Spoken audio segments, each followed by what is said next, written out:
Greetings, and welcome back to the MCOC Encyclopedia. Today, we'll be continuing our journey into Act 7, covering all of the easiest parts. If multiple parts are an option in the quest, I will cover them all. Remember that these are just what I found easier, and your roster and experiences may vary.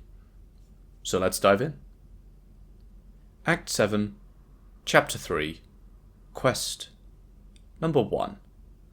Uncertainty. Hello, paradox nodes.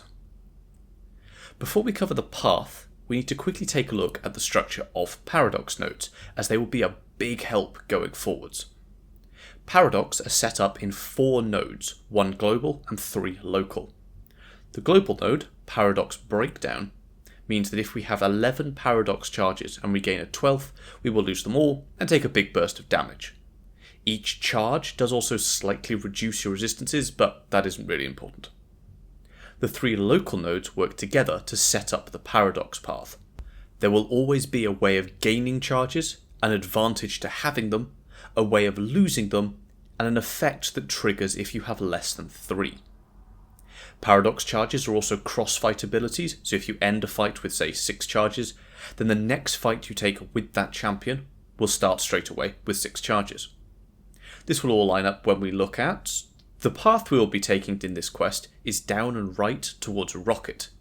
Here we'll find Paradox Block, Entropic Aptitude, Quantum Control, and Pumping Iron. Paradox Block will give us a paradox charge whenever we parry an attack, and Entropic Aptitude will let us remove one by dexing an attack. It will also give us plus 30% buff potency for each charge we have. Note that this is only if you trigger the charges, then the buff. If you trigger the buff, then stack up some paradox, the buff won't change, similar to how regular aptitudes work. Quantum Control means if you strike the defender, 1 buff on you will be nullified, though this effect is removed if you have 3 or more paradox charges. Finally, Pumping Iron means that you will deal 60% less damage to the defender, but this is reduced by 20% flat for each buff on you. Given the paradox setup here, this incentivizes buff-heavy champions and therefore won't be an issue. Really, any champion that stacks up a lot of buffs should be able to do some serious work on this path.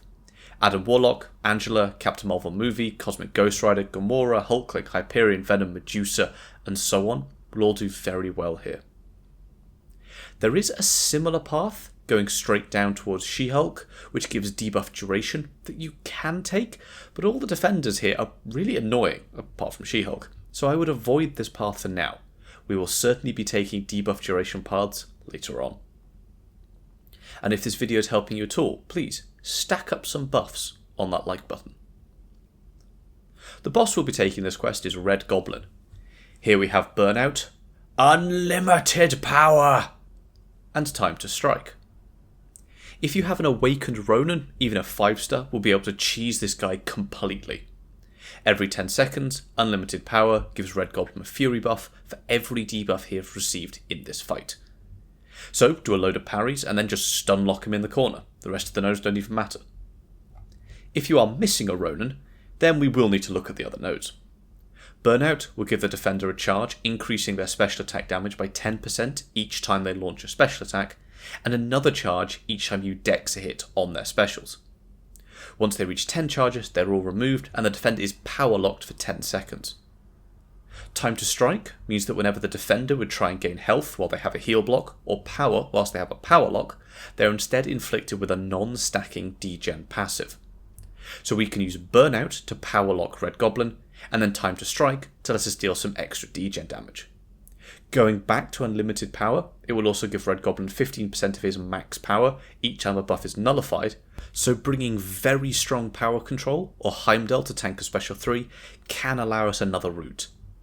Really, anyone can do this fight. If you don't get hit, you have nothing to worry about.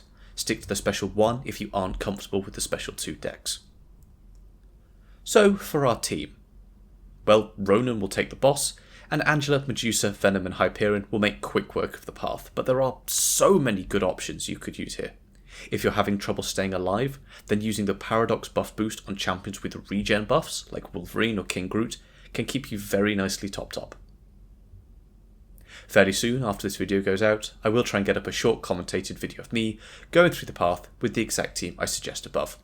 It'll be much more relaxed, but should hopefully give some more insight into how I look at getting around these issues. I will also answer popular questions from the comments of this video and that video, so please leave yours down below. As always, remember this is story content, so it won't be going anywhere anytime soon. If you get stuck here and find yourself spending lots of resources, stop and focus on something else. The monthly event quest and side quests are a great place to pick up more materials, shards and units, as are battlegrounds and the arena. So that's it. Everything you need to know to clear all of 7.3.1. Up next, we'll be focusing on 7.3.2, pushing as far into Act 7 as we can, before that December Paragon cutoff. If there's anything else you'd like to see though, do let me know down in the comments. I keep a long list of things in my backlog. If you have any questions, please do leave down below as well, and consider also joining the Discord server linked in the description. A great place to get specific advice, make suggestions for future video topics, and as long as I'm awake, I do my best to be there as much as possible. Thank you, and I will see you next time.